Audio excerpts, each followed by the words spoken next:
Good afternoon టీవీ1 news bulletin కు స్వాగతం. నాడు భూదాన్ నేడు భూటాన్. భారతదేశానికి ఆదర్శంగా నిలిచిన భూదాన్ పోచంపల్లి పరిస్థితి దారుణంగా తయారైంది. ఆచార్య వినోబా నడియాడిన నేలకు ప్లాట్లుగా ఘాట్లు పెడుతున్నారు. భూదాన ఉద్యమ స్ఫూర్తికి తూట్లు పొడుస్తున్నారు. వినోదభావి జయంతి సందర్భంగా ఓ స్పెషల్ స్టోరీ.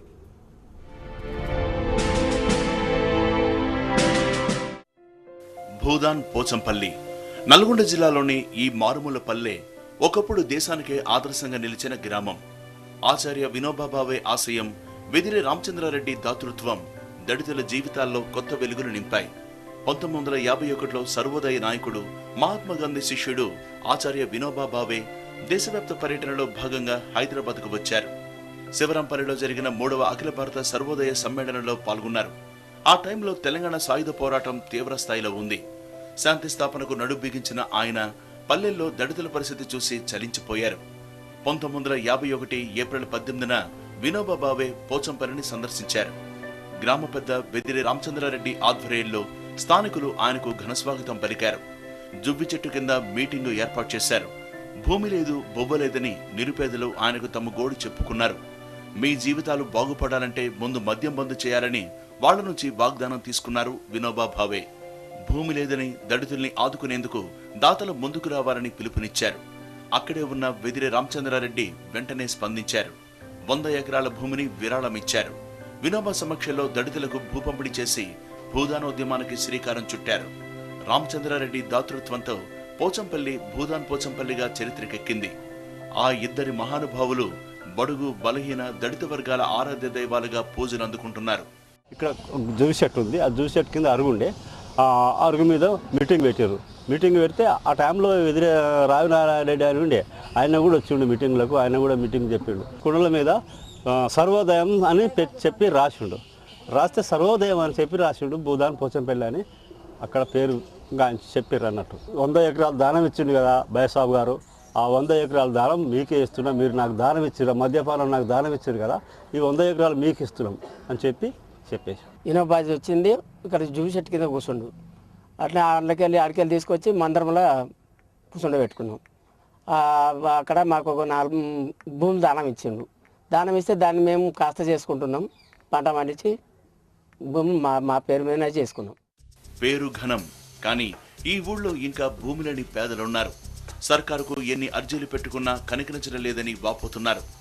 నేను ఎన్నిసార్లు పెట్టినా కానీ నాకేం ఇవ్వలేదు. నాకు కూడా ఇంత ఇస్తే నేను బతుకుతూ ఎన్నిసార్లు గవర్నమెంట్కి ఇది చేసినా కానీ నాకు పెట్టలే. ఇట్లా కూలి చేసుకొని బతుకున్న కాలు రెక్కలు కూడా దగ్గర అయినాయి. అదే భూమి నాకు కూడా ఇంత ఇస్తే నేను కూడా చేసుకొని బతకగలుగుతాను. పెద్దోళ్ళకి ఇస్తారు, నాకు ఇస్తలేరు సారు. ఎన్నిసార్లు కూడా గవర్నమెంట్కు ఇది చేసినా కానీ నాకు ఇవ్వగలుగుతలేరు. భూదాన్ భూములు రియల్ మాఫియా గుప్పిట్లోకి వెడుతున్నాయనే ఆరోపణలు వెల్లువెత్తుతున్నాయి. అధికారులు రియల్టర్లు కుమ్మక్కై భూదానోద్యమ స్ఫూర్తికి తూట్లు పొడుస్తున్నారనేది విపక్షాల విమర్శ. ఎవరికైతే చేరాలనో వాళ్ళకి చేరకుండా అనేక రియల్ ఎస్టేట్ సంస్థలు, ఇప్పుడు సీమిత్ర ఉన్నది ఇక్కడ పక్కల, సీమిత్ర దాదాపు 20 ఎకరాల ల్యాండ్ని కబ్జా చేసి పెట్టేసినారు. ఇక్కడ ఆర్కే అనే రియల్ ఎస్టేట్ ఉంది. ఆర్కే అనేటువంటి రియల్ ఎస్టేట్ కొంతమంది దాన్ని కబ్జా చేసి ఉన్నది. ఇక్కడ ఉన్నటువంటి భూదాడు బోర్డు చైర్మన్, ఉన్నటువంటి కమిటీ సభ్యులు ఎవరైతే కొంతమంది ధనవంతులు ఉన్నారో, ఆ అధికారులు ఉన్నారో, వాళ్ళ అధికారుల సంబంధంలో చిక్కుకొని ఉన్నది ఆ భూమంతా. ఆచార్య వినోబా భావే జయంతి ఉత్సవాలను ఘనంగా నిర్వహించడం బాగానే ఉంది. భూదాన్ పోచంపల్లి భూములను భూ బకాసుల నుంచి కాపాడడం, అర్హులైన నిరుపేదలకు భూమి ఇవ్వడమే వినోబాకు నిజమైన నివాళి అంటున్నారు స్థానికులు. భూదానోద్యమానికి నాంది పలికిన ఈ గడ్డ నేడు భూబకాసురుల చేతుల్లో చిక్కుకుంది. దున్నేవాడికే భూమి అనే నినాదం ఇక్కడ మచ్చుకైనా కనిపించదు. వినోబావే పేదలకు పంచిన భూములను పెద్దల రూపంలో వాలిన గద్దల్లా తన్నుకపోతున్నారు.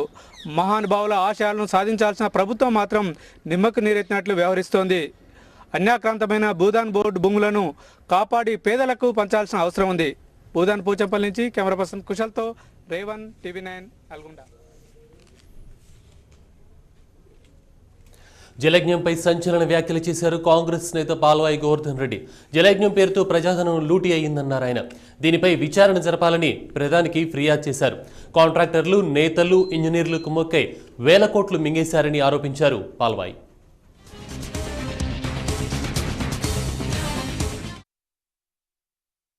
ఇప్పటికే పలు కుంభకోణాలతో తలలు పట్టుకున్న కాంగ్రెస్ అధినాయకత్వానికి పార్టీ ఎంపీ సీనియర్ నేత పాల్వాయి గోవర్ధన్ రెడ్డి నుంచి మరో స్కామ్పై ఫిర్యాదు అందింది. జలయజ్ఞంపై సంచలన ఆరోపణలు చేశారు పాల్వాయి. ప్రాజెక్టుల నిర్మాణం పేరుతో వేల కోట్ల కుంభకోణం జరిగిందని పాల్వాయితో పాటు మరో ఎంపీ రాపోలు ఆనంద్ భాస్కర్ ప్రధానికి ఫిర్యాదు చేశారు. జలయజ్ఞం కింద తెలంగాణలో 28,000 కోట్లు, కోస్తాంధ్రలో 18,000 కోట్లు, రాయలసీమలో 17,000 కోట్లు ఖర్చు చేశారని, 1 కోటి ఎకరాలకు సాగునీటిని అందిస్తామని ప్రచారం చేసి కేవలం లక్షల ఎకరాలకు మాత్రమే సాగునీటిని అందించారని ఆరోపించారు ఇద్దరు ఎంపీలు. ఈ కుంభకోణంపై ఉన్నత స్థాయి విచారణ జరిపించాలని ప్రధానికి విజ్ఞప్తి చేశారు పాల్వాయి. కానీ దురదృష్టవశాత్తు ఆంధ్రప్రదేశ్లో ఏ ప్రాజెక్టు కూడా, ఈ స్కీమ్ కింద తీసుకున్నటువంటి ఏ ప్రాజెక్టు కూడా టైంలో జరగలేదు. ఎస్టిమేట్ మళ్ళా కొత్తగా తయారు చేయడం జరిగింది. ఈ విధంగా ఏ ఒక్క ప్రాజెక్టు కూడా కంప్లీట్ కాలేదు. ఇదంతా కూడా అనుకున్న ప్రకారంగా జరగటం లేదు. ప్రజల డబ్బును లూటీ చేస్తా ఉన్నారు. మరోవైపు తెలంగాణ నేతలంతా డిమాండ్ చేస్తున్న ప్రాణహిత చేవెళ్ల ప్రాజెక్ట్, కోస్తాంధ్ర నేతలు పోరాడుతున్న పోలవరం ప్రాజెక్టులను కట్టవద్దని ప్రధానికి నివేదించారు Palvai. Pranahita Chevella project lift irrigation పై ఆధారపడి ఉందని, దీనికోసం 3,400 మెగావాట్ల విద్యుత్ అవసరమని, ఇప్పటికే విద్యుత్ కోతలతో సతమతమవుతుంటే అంత విద్యుత్ను ఎలా తెస్తారని ప్రశ్నించారాయన. పోలవరం వల్ల లక్షలాది మంది గిరిజనులు నిర్వాసితులవుతున్నారని, వెంటనే ప్రాజెక్టును నిలిపేయాలని డిమాండ్ చేశారు.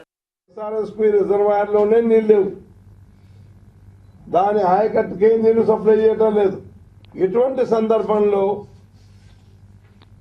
నీళ్లు లేని ప్రాజెక్టు నుంచి పంపు చేసి ఉన్న ఆయకట్టు యొక్క గతి ఏం చేస్తారని చెప్పి నేను ప్రధానమంత్రి. పాల్వాయి ఆరోపణలు కాంగ్రెస్ వర్గాల్లో ప్రకంపనలు రేపుతున్నాయి. ఇప్పటికే పలు సమస్యల్లో ఉన్న రాష్ట్ర కాంగ్రెస్ కు ఆయన వ్యాఖ్యలు మరిన్ని కష్టాలను తెచ్చిపెట్టే అవకాశం ఉంది.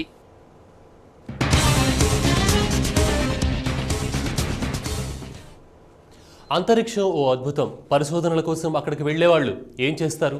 నెలల తరబడి స్పేస్లో మకాం వేసే వ్యోమగాములు అక్కడి పరిస్థితులకు తట్టుకుని ఎలా ఉంటారు? వాళ్ళకి రాత్రి పగలు ఉంటాయా? తీరిక సమయాల్లో వాళ్ళు ఏం చేస్తుంటారు? అసలు అక్కడి వారి లైఫ్ ఎలా ఉంటుందో చూద్దాం రండి. All systems are go. We're about 90 seconds from the launch of Space Shuttle Discovery.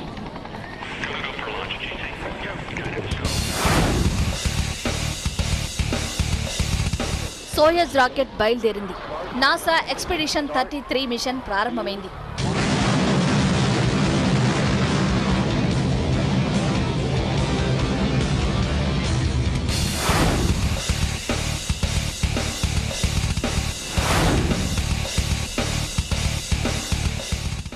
భూమి మీద నుంచి అంతరిక్షానికి చేరిన వ్యోమగాములు ఇక్కడే ఉన్నారు.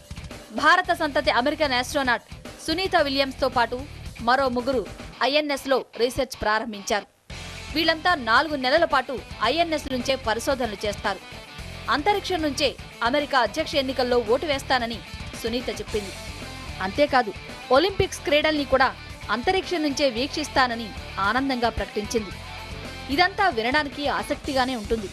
కానీ లోపలికి తరచి ఆలోచిస్తే వింతలమారి అంతరిక్షంలో ఈ వ్యోమగాముల బృందం ఎలా మనుగడ సాగిస్తుంది, ఏం చేస్తుంది అంతా ఆశ్చర్యమే.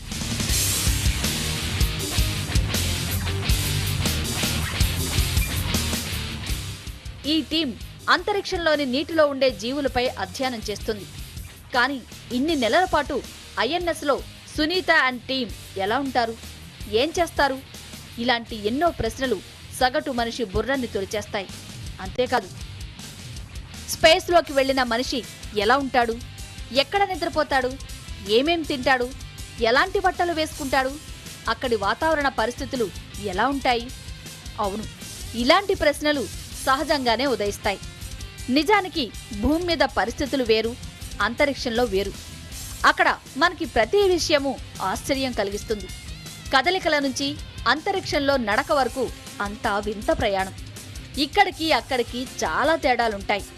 అక్కడి పరిస్థితులకు తట్టుకొని నిలబడడానికి ప్రత్యేకమైన వ్యవస్థనే సిద్ధం చేసుకుని వెళ్లాల్సి ఉంటుంది.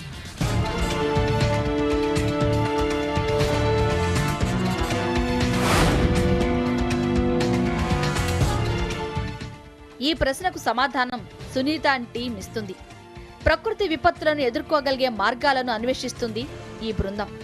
నానో శాటిలైట్ ప్రయోగం పైన దృష్టి పెడుతుంది. కప్ప, జేబ్రా ఫిష్ పై పరిశోధనలు చేస్తుంది.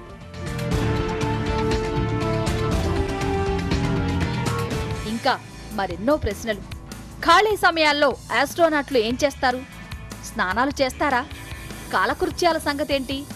ఏదైనా ఆరోగ్య సమస్య తలెత్తితే పరిస్థితి ఏంటి? ఇవన్నీ ప్రశ్నల మీద ప్రశ్నలు. భూమి మీద మాదిరిగానే ఆస్ట్రోనాట్లు అక్కడ అన్నీ చేస్తారు. కానీ కొన్ని ప్రత్యేక వాతావరణ పరిస్థితులకు అనుగుణంగా అక్కడ పరిశోధనలు చేయాల్సి ఉంటుంది. అక్కడ వ్యోమగాములు యోగా చేస్తారు, వ్యాయామం చేస్తారు, స్పేస్ వాక్ చేస్తూ ఎన్నో పరిశోధనా ఫలితాలను భూమికి చేరవేస్తారు.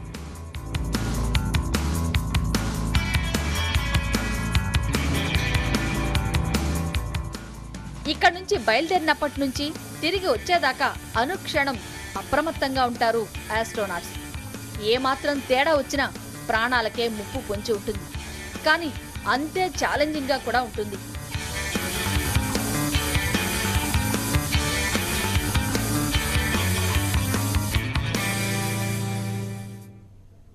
గాలిలో తేలిపోతున్న పరిస్థితుల్లో ఫుడ్ తీసుకోవాలి. స్పేస్ వాక్ చేయడానికి ప్రత్యేకమైన డ్రెస్ వేసుకోవాలి. అసలు అంతరిక్షంలో ఎటువంటి ఆహారం తీసుకుంటారు? ఆస్ట్రోనాట్స్ వాడే స్పెషల్ సూట్లు ఎలా ఉంటాయి? అంతరిక్షంలోని వాతావరణం ఎలా ఉంటుంది?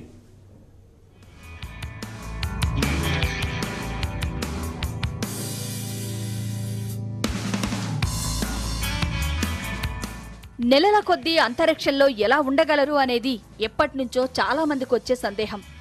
భూమి మీదైనా అంతరిక్షంలో అయినా మనిషి ఆహారం తీసుకోకుండా ఉండలేడు. కానీ అక్కడ తినే ఫుడ్కు ఇక్కడి ఫుడ్కు తేడా ఉంటుంది.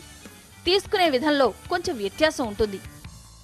ఇదిగో ఇక్కడ చూడండి, ఈ పదార్థాలన్నీ స్పేస్ షటిల్లో తినగలిగేవే. వీళ్ళిద్దరూ ఏ ఫుడ్ ఎలా ఉంటుందో చెప్తున్నారు.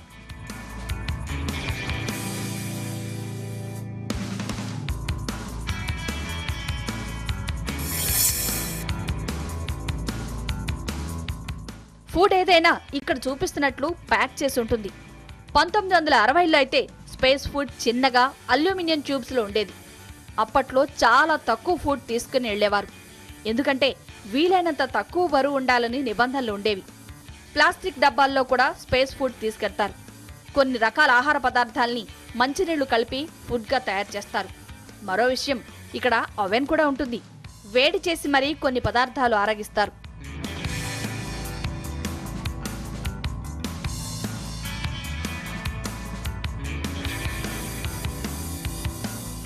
చూడండి, వీళ్ళు నారింజ పండును గాల్లో తేలియాడుతూ ఎంచక్కా లాగించేస్తున్నారు.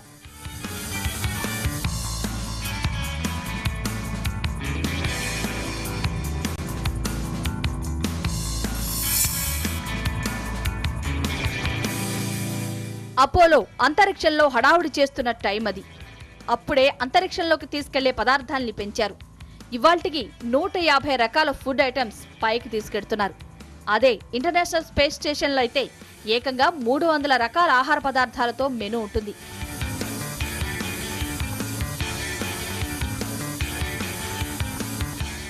ఫుడ్ ఓకే, మరి వాటర్ సంగతి ఏంటి?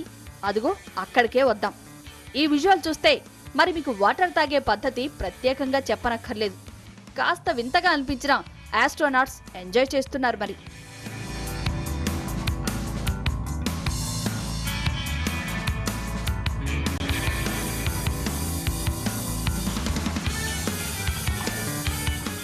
వాటర్ను కూడా సీల్డ్ కవర్లో గట్టిగా ప్యాక్ చేస్తారు. ఎక్కడా లీకేజీ లేకుండా జాగ్రత్త పడతారు. ఏమైనా తేడా వచ్చిందంటే నీటి వల్ల మిషన్ మొరాయించే అవకాశం ఉంది.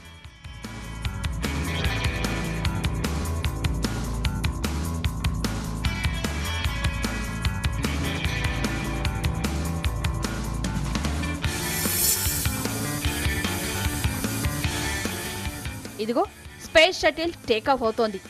ఇప్పుడు మాత్రం ఆస్ట్రోనాట్లు ఫ్లైట్ సూట్లు వాడతారు. మళ్లీ భూమిని చేరుకున్నప్పుడే వీటిని బయటకు తీస్తారు. మధ్యలో ఎవరు స్పెషల్ డ్రెస్సులు వాడాల్సిన పనిలేదు. మరి వాడిన డ్రెస్సులు ఐరన్ చేసుకుంటారా అనే డౌట్ రావచ్చు.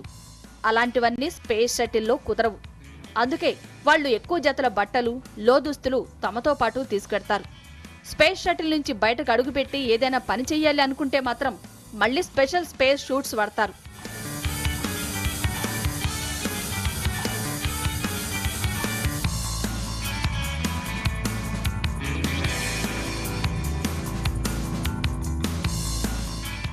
ఇదిగో ఇక్కడ చూడండి, ఎంత చాకచక్యంగా పనిచేస్తున్నారో అంతే హాయిగా ఏకాగ్రతతో పనిచేస్తున్నారు. అంటే దానంతటికీ కారణం స్పేస్ షూట్లే. ఎందుకంటే మానవ మాత్రుడు అంతరిక్షంలోని వాతావరణానికి తట్టుకోలేడు. అక్కడ రేడియేషన్ ఇంకా అంతరిక్ష శూన్యతను తట్టుకోవాలంటే ఈ సూట్లు తప్పనిసరి.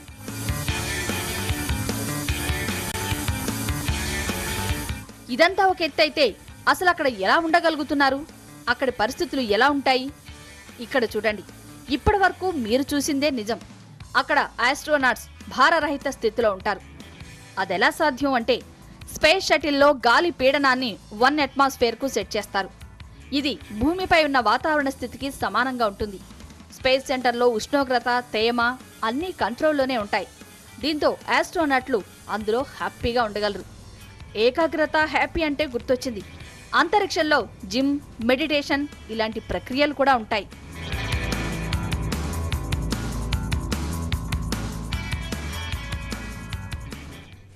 అంతరిక్షంలో టైం ఎలా తెలుస్తుంది? ఇక్కడ ఉన్నట్టే ఉంటుందా? ఇంకా వేగంగా గడిచిపోతుందా? అంతరిక్షంలోకి వెళ్ళాక ఆస్ట్రోనాట్స్ ఏం చేస్తారు?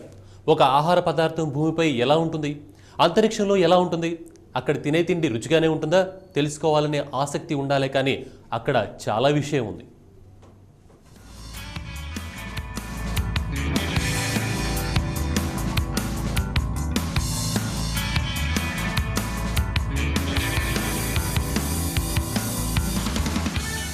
స్పేస్ షటిల్లో ప్రతి ఆస్ట్రోనాట్కు ఒక ప్రత్యేకమైన పాత్ర ఉంటుంది. ఆ ప్రత్యేకమైన పని చేయడానికి తీవ్రమైన ట్రైనింగ్ కూడా ఉంటుంది. ఏదైనా మెడికల్ ఎమర్జెన్సీ వస్తే క్రూ మెడికల్ ఆఫీసర్ సిద్ధంగా ఉంటాడు. అతడికి కేవలం సాధారణ ట్రీట్మెంట్ ఇవ్వడమే కాదు, హార్ట్ అటాక్ లాంటి సమస్యలతో ఎలా డీల్ చేయాలో కూడా తెలిసి ఉంటుంది. ఆస్ట్రోనాట్స్ అందరికీ కూడా ప్రథమ చికిత్స మీద అవగాహన ఉండి తీరాల్సిందే. ప్రతి స్పేస్ షటిల్లోనూ ఒక మెడికల్ కిట్ కూడా ఉంటుంది. దీంట్లో రకరకాల చికిత్సల కోసం ఉపయోగపడే పరికరాలుంటాయి. వీటితో పాటు ఎవరికైనా తీవ్ర ఆరోగ్య సమస్యలు ఎదురైతే భూమి మీదకు వచ్చే వరకు వాళ్ళ ఆరోగ్య పరిస్థితిని నిలకడగా ఉంచేందుకు అవసరమైన కిట్స్ కూడా ఉంటాయి.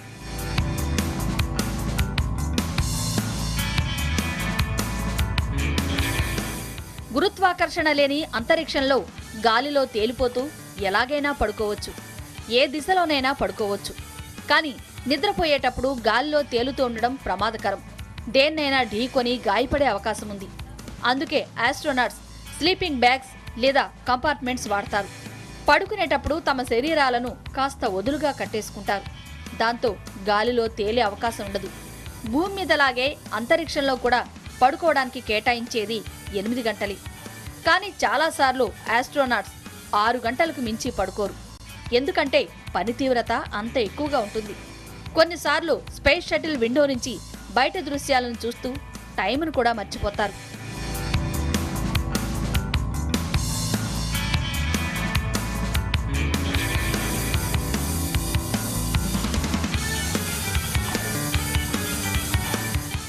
భూమి మీద గురుత్వాకర్షణ శక్తి ఉంటుంది. దానికి వ్యతిరేక దిశలో మన శరీరం పనిచేస్తుంది. దీనికి కండరాలు, ఎముకలు సాయపడతాయి. కానీ స్పేస్లో ఎటువంటి గురుత్వాకర్షణ శక్తి ఉండదు. దీనివల్ల కండరాలు, ఎముకలు బలహీనపడే ప్రమాదం ఉంది. దీన్ని నివారించడానికి ఆస్ట్రోనాట్స్ వ్యాయామం చేయాల్సి ఉంటుంది. రోజుకు కనీసం 2 గంటల వ్యాయామం అవసరం. అంటే ట్రెడ్మిల్ మీద రన్నింగ్ చేయడం, ఎర్గోమీటర్ మీద సైక్లింగ్ చేయడం లాంటివి ఉంటాయి. మన ఇంట్లోనే కాదు, స్పేస్ షటిల్లో కూడా క్లీనింగ్ వర్క్ ఉంటుంది. ఆస్ట్రోనాట్స్ తాము భోజనం చేసే ప్రాంతాన్ని శుభ్రం చేసుకోవాలి. ఎయిర్ ప్యూరిఫికేషన్ సిస్టమ్ ఫిల్టర్స్ను మార్చుకోవాలి. గోడలు, నేల శుభ్రంగా ఉంచాలి. ఈ పని కోసం వాళ్ళు లిక్విడ్ డిటర్జెంట్స్, ప్లాస్టిక్ గ్లోవ్స్ వాడతారు. వాక్యూమ్ క్లీనర్లు కూడా ఉపయోగిస్తారు. ఇక్కడ పోగయ్యే చెత్తనంతా సంచుల్లో ఉంచి తిరిగి భూమికే తీసుకొస్తారు.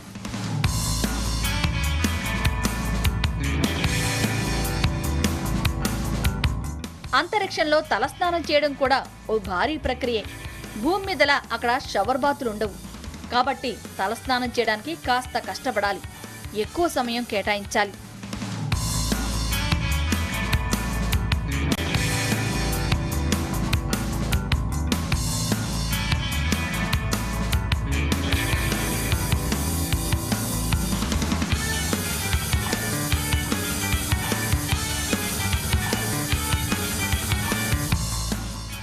అంతరిక్షంలో భారరహిత స్థితిలో మనిషి చేసే ప్రతి పని విచిత్రంగానే అనిపిస్తుంది.